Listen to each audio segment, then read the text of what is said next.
दोस्तों, इस संसार में जब भी प्रेम की बात होती है तो श्री कृष्ण और राधा के प्रेम की मिसाल सबसे पहले आती है। राधा श्री कृष्ण के प्रेम को जीव आत्मा और परमात्मा का मिलन कहा जाता है। कहा जाता है कि श्री कृष्ण को केवल दो ही चीजें सबसे ज्यादा प्रिय थी। यह दोनों चीजें भी आपस में एक दूसरे से गहराई से जुड़ी हुई थी।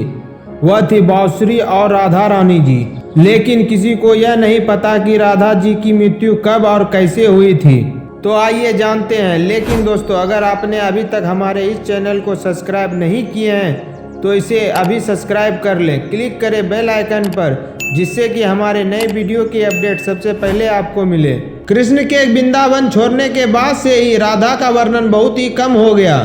राधा और कृष्ण जब आखिरी बार मिले थे तो राधा ने कृष्ण से कहा था कि भले ही वह उनसे दूर जा रहे हैं, लेकिन मन से कृष्ण हमेशा उनके साथ ही रहेंगे। इसके बाद कृष्ण मथुरा गए और कंस और बाकी राक्षसों को मारने का अपना कार्य पूरा किया। इसके बाद प्रजा की रक्षा के लिए श्री कृष्ण द्वारका चले गए और वह वहां द्वारकाधीश के नाम से प्रसिद्ध हो गए। जब श्री कृष्ण वृंदावन से निकल गए तब राधा की जिंदगी ने अलग ही मोड़ ले लिया था। राधा की शादी एक यादव से हो गई। राधा ने अपनी दाम्पत्य जीवन की सारी रस्में निभाई और वह बूढ़ी हो गई, लेकिन उनका मन तब भी श्री कृष्ण के लिए समर्पित था। राधा जी ने पत्नी के तौर पर अपने सारे कर्तव्य पूरे किए और वहीं दूसरी तरफ श्री कृष्ण ने अपने दिव्य कर्तव्य निभाए। सारे कर्तव्य से मुक्त होने के बाद राधा आखिरी बार प्रीतम श्री कृष्ण से मिलने गई। जब वह द्वारका पहुंची तो उन्हें कृष्ण के रुक्मिणी और सत्यभामा से विवाह के बारे में पता चला, लेकिन वह दुखी नहीं हुई। जब श्री कृष्ण ने राधा को देखा तो वह बहुत प्रसन्न हुए। दोनों संकेतों की भाषा में एक दूसरे से काफी देर तक बातें करते रहे। राधा जी को कृष्ण की नगरी द्वारका में कोई नहीं पहचानता था। राधा जी के अनुरोध पर कृष्ण जी ने उन्हें महल में एक देविका के रूप में नियुक्त किया। राधा दिन भर महल में रहती थी और महल से जुड़े कार्य को देखती थी। मौका मिलते ही वह कृष्ण के दर्शन कर लेती थी, लेकिन महल में राधा श्री कृष्ण के साथ पहले की तरह का आध्यात्मिक जुड़ा महसूस नहीं कर पा रही थी। इसलिए राधा जी ने महल से दूर जाना तय किया। उन्होंने सोचा कि वह दूर जाकर दोबारा से श्री कृष्ण के साथ गहरा आध्यात्मिक संबंध स्थापित कर पाएगी।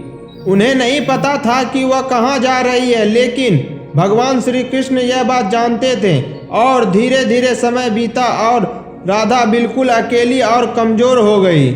उस वक्त उन्हें भगवान श्री कृष्ण की आवश्यकता पड़ी। आखिरी समय में भगवान श्री कृष्ण उनके सामने आ गए।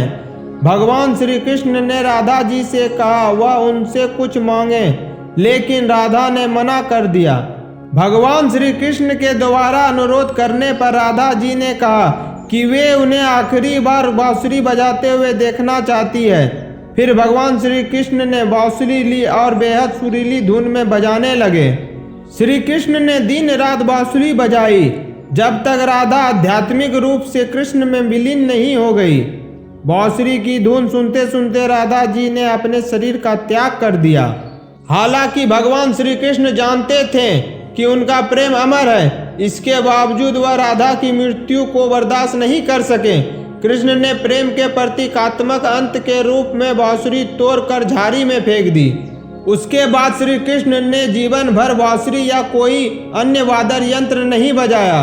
कहा जाता है कि जब द्वापर युग में नारायण ने श्री कृष्ण के रूप में जन्म लिया था, तब माँ लक्ष्मी ने राधा रानी के रूप में जन्म लिया था, ताकि मृत्यु लोक में भी वह उनके साथ ही रहे।